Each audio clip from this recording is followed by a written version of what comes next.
Hello guys, welcome to my YouTube channel. Please don't forget to subscribe and to click that notification button for more updates. So guys, it has been said that Gogo maweni is back in court for a formal bail application. She was facing charges of assault. So with all that guys, it has been said that Gogo maweni was given a bail 5,000, which she came out.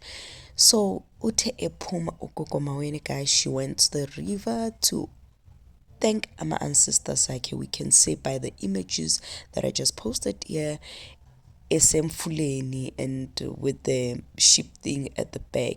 And she also went on to saying that she can't wait to start working on her book, which is Tell All Book. And indeed guys, it has been said that Gogo maweni, while there were no murder cases which were mentioned at court, but the only assault case is the one that was being mentioned on court. And she also thanked umuntu wakhe for being there for her and not abandoning her. And as we speak now guys, Gogo maweni is a free lady. Wishing her all the best to all the upcoming court cases, and I hope everything goes well for her.